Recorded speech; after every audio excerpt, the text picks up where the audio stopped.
Hello বন্ধুরা, কেমন আছেন সবাই? আশা করি সবাই ভালো আছেন। হ্যাঁ, আমিও ভালো আছি। তো আমাদের ফটোশপের ফাইল মেনুটা প্রায় কমপ্লিট, তাই না? আমাদের এই এই নিচেরগুলো কাজ দেখা বাকি আছে, যেমন file information, print one copy, exit, এগুলো, তাই না? এছাড়াও আমাদের কিন্তু একটা অপশন বাদ পড়ে গেছে, সেটা হলো আমরা ভিডিও থেকে যে পিকচার করব, অর্থাৎ ভিডিও থেকে যে কোনো ভিডিও থেকে আপনি আপনার নির্দিষ্ট সময় নির্দিষ্ট রেঞ্জ অনুযায়ী সিলেক্ট করে পিকচার করতে পারেন, অনেকগুলো ফটো করতে পারেন। ওকে, ফটো মানে ভিডিও ফ্রেম অনুযায়ী যতগুলো ফ্রেম থাকবে পার সেকেন্ডে ততগুলো ছবি হবে পার সেকেন্ডে। ওকে, তো সেটা হলো আমাদের ইম্পোর্টের ভিতরে ভিডিও ফ্রেমস টু লেয়ার্স। ওকে, এই অপশনটা আমি দেখাইতে ভুলে গিয়েছিলাম আর কি, সরি। তো আমি আজকে কমপ্লিট করে দেবো। ওকে, তো চলুন শুরু করা যাক।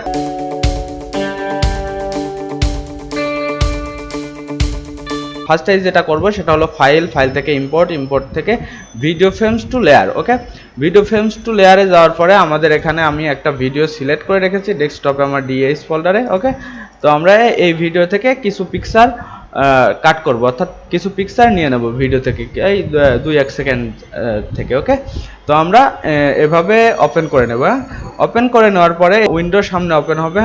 ফ্রেম বিং টু ইন্ড, আপনি চাইলে যেটা খুশি করতে পারেন, লিমিটেড টু এভরি, মানে যে 2 ফ্রেমস, অর্থাৎ 2টা ফ্রেম বাদ দিয়ে 2টা পিকচার হবে, 2টা ফ্রেম বাদ দিয়ে 2টা পিকচার হবে। ওকে, তো আমরা এখানে চেক রাখতে পারি, আর যদি না পারেন তাহলে প্রবলেম নাই। এখানে সিলেক্টেড রেঞ্জ অনলি, অর্থাৎ এখানে আপনি যেখানে সিলেক্ট করবেন সেই সিলেক্টেড রেঞ্জ অনুযায়ী আপনার পিকচারগুলো হবে। ওকে, এখানে আমরা চেক দিয়ে রাখছি। ওকে, মেক ফ্রেমস অ্যানিমেশন, হ্যাঁ অ্যানিমেশনও করতে পারেন এখানে।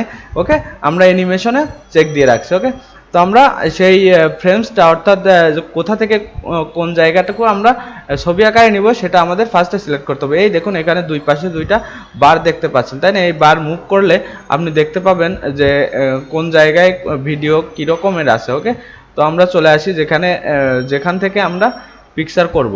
হ্যাঁ, আমরা এই যে একটা এই জায়গা থেকে, ওকে, সে আরেকটু এই জায়গা থেকে আমরা নেই। হ্যাঁ, এইদিকে আমরা এত দূরে নিই। ওকে, এবার এত দূরে নেওয়ার পরে আমরা কি করব, জাস্ট ওকে করে দেবো এখান থেকে। হ্যাঁ, এখান থেকে ওকে করে দেবো। এখানে ফ্রেম বিং টু ইন্ড, এখানে ফ্রম বিং টু ইন্ড এটাও দিয়ে রাখতে পারেন। হ্যাঁ, সিলেক্টেড না রাখতে পারেন, আবার সিলেক্টেড রাখতেও পারেন। এখানে আমরা এটা দিয়ে রাখি। ওকে, এটা দিয়ে রেখে আবার আমরা চুজ করি এখান থেকে এত দূর। ওকে, ওকে করার পরে এত দূর আমাদের সিলেক্ট হয়ে গেছে। সিলেক্ট করার পর আমরা ওকে দিয়ে দিই। ওকে দিলে দেখতে পারবেন যে অটোমেটিক্যালি আমাদের এখানে ফ্রেমগুলো চলে এসেছে, 14টা চলে এসেছে। কারণ দেখুন, এখানে কিন্তু আমরা প্রায় 2 সেকেন্ড মতো নিয়েছিলাম আর কি, এখানে কিন্তু 2টা বাদ দিয়ে 2টা করা হয়েছে। ওকে, ওইখানে আমরা চেক দিয়ে রেখেছিলাম 2টা বাদ দিয়ে 2টা করা হয়েছে। এখানে একটু কিছু মিসিং আছে, অনেক পিকচার আসেনি। তো আমাদের মানে প্রত্যেকটা ফ্রেম আসেনি, ওখানে 2টা চেক দেওয়া ছিল। আচ্ছা, আমরা আবার দেখি, এটা ক্লোজ করে দিই। ফাইল থেকে যাই ইম্পোর্ট থেকে ভিডিও ফ্রেমস টু লেয়ারে যাই, আবার এটা ওপেন করি। ওপেন করার পরে আমরা লিমিট টু এভরি, এইটাতে আমরা চেক না রাখি। এইটাতে চেক না রাখলে দেখুন কি হবে, আমাদের ভিডিওটা আমরা যেখানে সিলেক্ট করব, অর্থাৎ এইখানে দিলাম এবং আমরা এত দূরে দিলাম। এত দূর দিয়ে যদি আমরা এইবার ওকে করি, এবার দেখুন আমাদের অনেকগুলো পিকচার চলে এসেছে, অর্থাৎ সে ফ্রেম একটাও মিস করেনি, 28টা চলে এসেছে। হ্যাঁ, 28টা, সেবার কিন্তু 14টা আসছিল। অর্থাৎ আপনি বুঝতে পারছেন যে 2টা বাদ দিয়ে, মানে 2টা ফ্রেম নিছে, তারপর 2টা বাদ দেওয়া হয়েছে, তারপরে 2টা নিছে, এক একটা পিকচারে। ওকে, এভাবে নিছে। আপনার পার সেকেন্ডে কিন্তু 25টা ফ্রেম হয় নর্মালি, 25টা ফ্রেম হয়। এখানে আপনার ভিডিও কোয়ালিটি এবং ভিডিও ফ্রেমস আপনি দিয়ে নিতে পারেন এডিটিং করার সময়। এখানে মিনিমাম আপনার ম্যাক্সিমাম ক্যামেরা, যেমন ফোন দিয়ে, আমার এটা ফোন দিয়ে করা, আমার নোকিয়া ফোন দিয়ে করা, এটা কিন্তু আপনার 25টা ফ্রেমস হবে, অর্থাৎ পার সেকেন্ডে 25টা পিকচার হবে। আপনি যখন ভিডিও টু লেয়ার্স করবেন, অর্থাৎ পিকচার বানাবেন, তখন কিন্তু আপনার ফ্রেমস পার সেকেন্ডে যতগুলো থাকবে আপনার পিকচারও কিন্তু অতগুলো হবে, 28টা পিকচার। এখন আমরা চাইলে এই পিকচারগুলো এক্সপোর্ট করতে পারি। ওকে, প্রত্যেকটা আমাদের একটা একটা পিকচারে আসবে। ওকে, সেটা তো আমরা দেখে দিয়েছিলাম, তাই না? আমি দেখাই দিয়েছিলাম কিভাবে আপনি লেয়ার্স টু ফাইল করবেন, দেখাই দিয়েছি না? লেয়ার্স টু ফাইল, হ্যাঁ আমরা চলে যাব সেই লেয়ার্স টু ফাইলে। তা না হলে এতগুলো 28টা ফাইল আমরা এক এক করে কিন্তু জেপিজি করা লাগবে, এক এক করে সেভ অ্যাজ করা লাগবে, অনেক টাইমের ব্যাপার এবং অনেক ধৈর্যেরও ব্যাপার আছে। এখানে আমরা 28টা নিয়েছি, যখন 100, 150, 200, 500 পিক্সেল আপনার চলে আসবে, একটু বেশি এরিয়া নিয়ে আপনি যখন ফটো বানাতে যাবেন তখন কিন্তু অনেকগুলা চলে আসবে। হ্যাঁ, তখন কিন্তু আপনি প্রত্যেকটা এইভাবে সেভ করতে গেলে একটু বোরিং ফিল করবেন। তো সেক্ষেত্রে আমরা চলে যাই ফাইল থেকে আমরা চলে যাব স্ক্রিপ্টের ভিতরে এক্সপোর্ট লেয়ার টু ফাইল। এই অপশনটা আমি দেখিয়ে দিয়েছিলাম, হয়তো কারো মনে থাকতেও পারে নাও থাকতে পারে, তো আমি আবার দেখাই দিচ্ছি। হ্যাঁ, এক্সপোর্ট লেয়ার্স টু ফাইল, আমরা এক্সপোর্ট লেয়ার্স টু ফাইলে ক্লিক করে এরকম একটা উইন্ডো আমাদের সামনে চলে আসবে এবং এখানে ডেস্টিনেশন আমরা দিয়ে দেব। ডেস্টিনেশন আমরা ডিএইচ, ডেস্কটপে যে আমরা ডিএইচ নামে ফোল্ডারটা করেছিলাম ওই ডিএইচ ফোল্ডারে আমাদের ছবিগুলো সেভ হবে, এবং সেভ হবে কোন টাইপের? জেপিজি। ওকে, আমাদের জেপিজি আকারে ওখানে সেভ হবে, কোয়ালিটি আমরা 8 থাকবে। ওকে, আমরা এবার রান করে দিই। রান করে দেওয়ার পরে দেখতে পারবেন যে সে অটোমেটিক্যালি কাজ করছে তার নিজের মতো, এবং সে প্রত্যেকটা ছবি জেপিজি করবে। এখন কিছু সময় ওয়েট করা লাগবে, কারণ অনেকগুলো 28টা পিকচার, কিছু সময় ওয়েট করা লাগবে। যেটা কথা মূলত আমি হয়তো ভিডিও নিয়ে এবং আপনার ফাইল নিয়ে কথা বলতে গিয়ে দেখা গেল কথা বলতে ভুলে যাই, সেটা হলো যে আপনারা যেটাই দেখবেন সেটা প্র্যাকটিস করবেন, প্রচুর পরিমাণে প্র্যাকটিস করবেন। জাস্ট অনেকগুলো ভিডিও একসঙ্গে দেখবেন না, অনেকগুলো ভিডিও যদি একসঙ্গে দেখেন তাহলে কিন্তু গোলাই যাবে। একটা দেখবেন এবং সেটা কমপ্লিট করবেন, সেই কাজটা কি করা হয়েছে, কি দেখানো হয়েছে, কি বোঝানো হয়েছে, সেটা আগে আপনার মাথায় ঢুকাতে হবে। সেটা কমপ্লিট করার পরেই আপনি নেক্সট স্টেপে যাইতে হবে আপনাকে। ওকে, তাহলে কিন্তু আপনি মনে রাখতে পারবেন এভাবে। আর যদি স্টেপ বাই স্টেপ আপনি ভিডিওগুলো দেখতেই থাকছেন কিন্তু প্র্যাকটিস করছেন না, জাস্ট প্র্যাকটিস করছেন, একবার করছেন, তারপরে ভাবছেন যে পারছি, আবার আরেকটু পরে আরেকটা ভিডিও দেখছেন, আবার প্র্যাকটিস করছেন, এভাবে কিন্তু ভুলে যাবেন। আমার মনে হয় একটা ভিডিও দেখবেন, আপনি দেখার পর সেটা আগে কনফার্ম হতে হবে আপনাকে যে এটা আপনি পারবেন কিনা। ইভেন অনেক আগে যে ভিডিওটা আপনি দেখছেন সেই ভিডিওটা না দেখে আবার ট্রাই করতে হবে যে দেখি এই কাজটা তো আমি দেখেছিলাম, ওই কাজটা আমি পারি কিনা। এভাবে করতে হবে, প্র্যাকটিস না করলে কিন্তু ভাই শিখতে পারবেন না, এবং সেটা মনে থাকবে না। শিখতে পারবেন যখন ভিডিও দেখছেন তখন ভাবছেন যে ইজি, কিন্তু দেখা গেল কিছুদিন পরে আবার ভুলে যাবেন। প্র্যাকটিস করতে থাকলে কিন্তু ভুলবেন না এরকম। ওকে, তো আমরা আমাদের লেয়ার্স টু ফাইল হয়ে গেছে সবগুলো, অর্থাৎ আমাদের যে ডেস্কটপে ডিএইচ নামে যে ফোল্ডারটা ছিল এই ফোল্ডারটা ওপেন করে দেখতে পারবো যে আমাদের এখানে সবগুলো পিকচার হয়ে গেছে। এই দেখুন সব এক একটা পিকচারে হয়ে গেছে, একদম 28টা পিকচার হয়েছে। একটা বাজি, তাই না? একটা রকেট বাজি বলে হয়তো একে। এই দেখুন প্রতিটা স্টেপ বাই স্টেপ আমাকে সে ছবি করে দিছে, অর্থাৎ পিকচার করে দিছে। আপনি যে কোনো ভিডিওতে এটা করতে পারেন, অনেক সুবিধার, তাই না? যে কোনো ভিডিওতে আপনি চাইলে দেখা গেল 1 সেকেন্ড, 2 সেকেন্ড, 5 সেকেন্ড, 1 মিনিট পুরো ভিডিওটাও করতে পারেন, নো প্রবলেম। সেক্ষেত্রে একটু সময় লাগবে, অনেক পিকচার হবে, হাজার হাজার, সেগুলো প্রবলেম নেই। আপনি চুজ করে বাছাই করে তারপর বাকিগুলো ডিলিট করে দিতে পারেন। এই দেখুন আমাদের সবগুলো পিকচার কিন্তু হয়ে গেছে। এইভাবে আপনি ভিডিও থেকে পিকচার তৈরি করতে পারেন।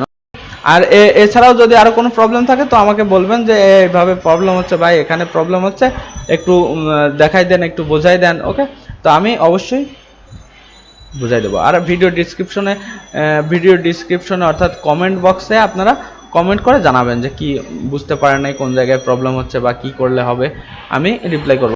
তো আমাদের ফাইল মেনু থেকে এই একটা জিনিস মিস্টেক হয়ে গেছিল, সেটা আমি দেখাই দিলাম। ইম্পোর্ট টু নোটস, হ্যাঁ নোটস অপশনটাও আমি দেখাইনি, তাই না? ইম্পোর্ট টু নোটস, তাই না? তো সেক্ষেত্রে আমরা এটা ক্লোজ করে দিই। ক্লোজ করে দিয়ে আমরা ওই পিকচারটাই ডিএস এর ভিতর থেকে আমরা জাস্ট এই পিকচারটা ওপেন করি। ওপেন করার পরে আমাদের এখানে কিছু নোটস লিখবো। এই যে আইডি অফার টুলের ভিতরে এখানে নোটস আছে অপশন, এখানে আমরা কিছু নোটস লিখবো। এই যে এখানে চলে এসেছে, আমরা জাস্ট দেখার জন্য ডিজাইন হিস্টোরি লিখি, DESIGN history, HISTORY, design history. আমি জাস্ট দেখানোর জন্য এই নোটটা এখানে লিখলাম। ওকে, এবার আমরা সেভ করি। ফাইল থেকে সেভ অ্যাজ ডেস্কটপে যায় আমরা পিডিএফ এ সেভ করব, কারণ এটা কিন্তু পিডিএফ ফাইলে ইম্পোর্ট করা যাবে নোটসগুলো। ওকে, অন্য কোনো ফাইলে কিন্তু ইম্পোর্ট করা যাবে না। ওকে, নোটস আর কি, নোটস যে ইম্পোর্ট করা হয় পিডিএফ ফাইল, এবং আমরা এখানে ডিএইচ নামে দিয়ে দিই সেভ ওকে সেটিং সেভ সেভ হয়ে গেছে। এবার আমাদের এই যে এইচডি নামে একটা যে ফাইলটা এখানে কিন্তু চলে এসেছে এবং এখানে কিন্তু দেখাচ্ছে নোটসটা, এখানে নোটসটা কিন্তু পিডিএফেও দেখাচ্ছে, যে ডাবল ক্লিক করলে পিডিএফেও দেখাচ্ছে। তো আমরা যদি চাই যে আমাদের এই পিকচারটা যে নোটটা সিলেক্ট করেছি, অর্থাৎ যে নোটটা আমরা লিখেছি এবং নেক্সট যে পিকচারটা আছে এই পিকচারটাতে ওই নোটসটা আমরা ইম্পোর্ট করব, ওই নোটটা আমরা ইম্পোর্ট করব। তো সেক্ষেত্রে আমরা চলে যাব ইম্পোর্ট থেকে নোট থেকে ডেস্কটপে গিয়ে এই যে এইচডি নামে একটা এই দেখুন ইম্পোর্ট করলাম, আর এখানে কিন্তু same note design history same note চলে এসেছে। ওকে, তো বন্ধুরা এখানে আমরা দেখাই দিলাম কিভাবে কি করতে হবে। আর যদি এর পরেও যদি কোনো প্রবলেম হয় তো আমাকে অবশ্যই কমেন্ট করবেন, আমি অবশ্যই আপনাদের রিপ্লাই করব। এবং নেক্সটে যেটা থাকে সেটা হলো আমাদের যেগুলো বাদ আছে আর কি, সেগুলো হলো ফাইল ইনফরমেশন। হ্যাঁ, ফাইল ইনফরমেশন আপনি এখানে দেখতে পারেন, যে ফাইল ইনফরমেশন আপনি এখানে চাইলে দেখতে পারেন এবং চাইলে চেঞ্জ করতে পারেন। হ্যাঁ, এটা নিয়ে কোনো প্রবলেম নাই। আপনি এখানে ডেস্টিনেশন, এখানে টাইটেল দিতে পারেন, অথর দিতে পারেন, অথর টাইটেল দিতে পারেন, আবার ডিসক্রিপশনে ডকুমেন্ট টাইটেল দিতে পারেন, এখানে কিওয়ার্ড দিতে পারেন, এখানে কপিরাইট দিতে পারেন, কপিরাইট দিবেন কিনা। হ্যাঁ, অর্থাৎ যদি আপনি এটা কোনো আপনার কোনো পার্সোনাল পিকচার হয় এবং এটা যদি আপনার ওয়েবসাইটে আপলোড করেন এবং এখানে যদি চান যে আমি এটা কপিরাইট দিয়ে দেবো, অর্থাৎ আমার এই পিকচারটা অন্য কেউ ইউজ করলে অবশ্যই আমার রেফারেন্স নিতে হবে, অর্থাৎ আমার কাছে শুনে নিতে হবে, আমার কাছে আস্ক করতে হবে, তাহলে এখানে কপিরাইট দেবেন। এবং এমনকি আপনার এই পিকচারটা অন্য কেউ ইউজ যদি করে আপনার কাছে না বলে, তাহলে আপনি তাকে কপিরাইট ক্লেম দিতে পারেন। ওকে, এখানে আপনি কপিরাইট অর্থাৎ নোটস দিয়ে দেবেন যে আপনার নামটা আর যা কিছু আপনার বলার থাকে কপিরাইটের ভিতরে, যে এটা করা যাবে না, এটা করা যাবে, সেগুলো লিখতে পারেন। এবং কপিরাইট ইনফরমেশন ইউআরএল, অর্থাৎ যে আপনার আপনার ওয়েবসাইটে আপলোড করবেন সেই লিঙ্কটা এখানেও দিয়ে দিতে পারেন। ওকে, এটা আমার মনে হয় ফাইল ইনফরমেশন, এটা আপনারা একটু দেখলে বুঝতে পারবেন। ক্যামেরা ডেট অর্থাৎ মডেল কত, এগুলো এখানে সে দেখাই দেবে। হ্যাঁ, কত পিক্সেল, কত সাইজ, এই সবগুলো এখানে দেখাই দেবে এবং আপনি চাইলে এখানে চেঞ্জও করতে পারেন। আর ফাইল ইনফরমেশনটা অতটা ইম্পর্টেন্ট না। হ্যাঁ, যে ক্ষেত্রে ইনফরমেশন ইম্পর্টেন্ট হয় সেটুকু হলো কপিরাইট, এখানে টাইটেল দিবেন, ডিসক্রিপশন লিখবেন, কিওয়ার্ড লিখলেন, একটা কপিরাইট নোটস লিখলেন, অর্থাৎ কপিরাইট দিয়ে দিলেন, এগুলো একটু বেশি ইম্পর্টেন্ট হয়। ওকে, এখানে আপনি দিয়ে ওকে দিলেই জাস্ট এটা আপনার সেভ হয়ে যাবে, অর্থাৎ এই ফাইল ইনফরমেশনটা আপনার এই ছবির সাথে থেকে যাবে। ওকে, তো আমরা নেক্সটে চলে যাই। নেক্সটে যেটা আছে সেটা হলো প্রিন্ট, অর্থাৎ আপনি যে ডিজাইন অর্থাৎ যে পিকচার আপনি ক্রিয়েট করেছেন, অর্থাৎ সেটা আপনি যদি প্রিন্ট আউট করতে চান, তাহলে সেক্ষেত্রে আমাদের এখান থেকে ফাইল থেকে প্রিন্ট অপশনটা এখানে দিতে পারেন। হ্যাঁ, এখানে শর্টকাট আছে Ctrl+P, শর্টকাটও ইউজ করতে পারেন, আবার এখানে ম্যানুয়ালেও যেতে পারেন। প্রিন্টে যাই আমরা। প্রিন্টে গেলে আমাদের যেহেতু এখানে কোনো প্রিন্টার সেট আপ করা নেই, আমাদের প্রিন্টার দুর্ভাগ্যবশত এখানে নেই। প্রিন্টার থাকলে আমি আপনাদের দেখাই দিতাম প্রিন্টার সেটিংটা। এক প্রিন্টারে এক রকমের সেটিং হয়, ওটা নো প্রবলেম, সবাই জানে আমার মনে হয়, যে প্রিন্টার ইউজ করে সে প্রিন্টারের সিস্টেমগুলো জানে আর কি। তো আমরা এখানে প্রিন্ট দিলে এটা ম্যানুয়ালি হবে, আর এটা প্রিন্ট 1 কপি যদি দিয়ে দেই, প্রিন্ট 1 কপি দিয়ে দিলে আমাদের অটোমেটিক্যালি এই কাজটা অর্থাৎ এই ডকুমেন্টটা আমাদের 1 কপি প্রিন্ট বের হয়ে যাবে। তারপরে এক্সিট হলো কেটে বের হয়ে যাওয়া, তাই না? আমরা তো সবাই জানি এক্সিট কি, বের হয়ে যাওয়া। তো বন্ধুরা, আমরা আশা করি ফাইল মেনুটা কমপ্লিট হয়ে গেছে। আরও যদি এই যে যেমন একটা জিনিস বাদ ছিল, এটা আমি দেখাই দিলাম, আরও যদি কিছু বাদ থাকে অথবা আপনাদের যে মনে হচ্ছে যে না এটা আমাদের বাদ পড়ে গেছে বা এটা নিয়ে কথা কম হয়েছে, এটা আর একটু বোঝার দরকার, তো অবশ্যই আমার কমেন্ট করবেন যে ভাই ফাইল মেনুর ভিতরে এটা তো বাদ পড়ে গেছে, এটা নিয়ে একটা ভিডিও করলে ভালো হয়, এটা বুঝতে পারছি না, এটা একটু বুঝাই দেন। তো অবশ্যই আমি বোঝানোর চেষ্টা করব, নতুন একটা ভিডিও বানানোর চেষ্টা করব, আপনাদের কথা রাখার চেষ্টা করব। ওকে, তো বন্ধুরা আজকে এ পর্যন্তই। আমরা দেখলাম কিভাবে কি করা হয়। আমরা আজকে ফাইল মেনুটা কমপ্লিট করে ফেললাম, পরে যাব এডিট।